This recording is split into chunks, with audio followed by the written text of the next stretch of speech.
Dry hands don't help me turn pages. You may or may not know who Dr. Charles Wallace is.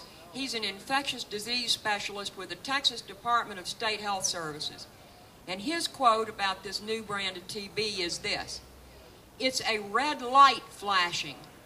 That's a warning sign that TB is becoming more difficult to manage when it goes untreated and undiagnosed."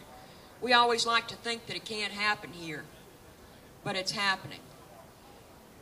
One of the worst TB outbreaks in recent history happened in New York when some inmates who tested positive for tuberculosis were put in Rikers Island. Rikers Island is also full of people who have compromised immune systems because of HIV/AIDS. Before they could get a grip on it, over 100 people had died. Now, some of those people were in there for minor drug offenses, but with a combination of HIV/AIDS and possibly a bit of hepatitis thrown in for good measure, these people didn't stand a chance against this tuberculosis. Not a chance.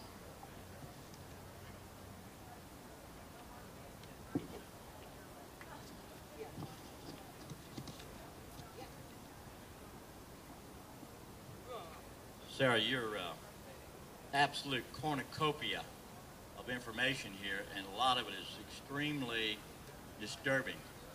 Let me ask you one. You mentioned a name, chagas disease? Chagas. Chaga. I heard it was something to do with a brain parasite. Is that right? Chagas actually infects muscle tissue. And what happens is that the parasite will bury itself inside the muscles in your biceps or your legs or wherever else, or it will embed itself in the smooth muscle of your intestinal tract, or it will bury itself in your heart muscle. It sits in there and reproduces until the pressure inside the muscle makes the muscle explode. Now, depending on where this infestation is, if it's in your heart muscle, you're dead. That's it. If it happens to you when you are in the emergency room being checked out by a physician, you are still dead. It's too late. Okay, thank you for explaining that one, because I'd heard about it, but I guess I didn't have it quite right. Let me ask you, is that disease contagious? Chagas is caused by a parasite which is carried in the rejuvid bug. The rejuvid bug hangs out preferably in areas that are dirty.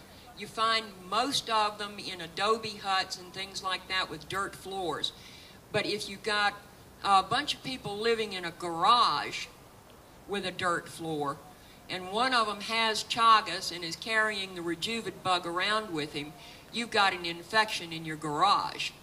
And anybody who sets in there and gets bitten by one of these bugs can then come down with chagas disease. This disease is very prevalent in the southern part of Texas. Wow, is this bug visible? I see a guy scratching over here. Is that bug visible? You know, it's visible, and I do remember having seen a picture of it on the internet, but I do not remember the size of this insect. If you want to check it out, you can find it. Just put chagas, C-H-A-G-A-S, into your search engine, and it'll turn up the bug for you.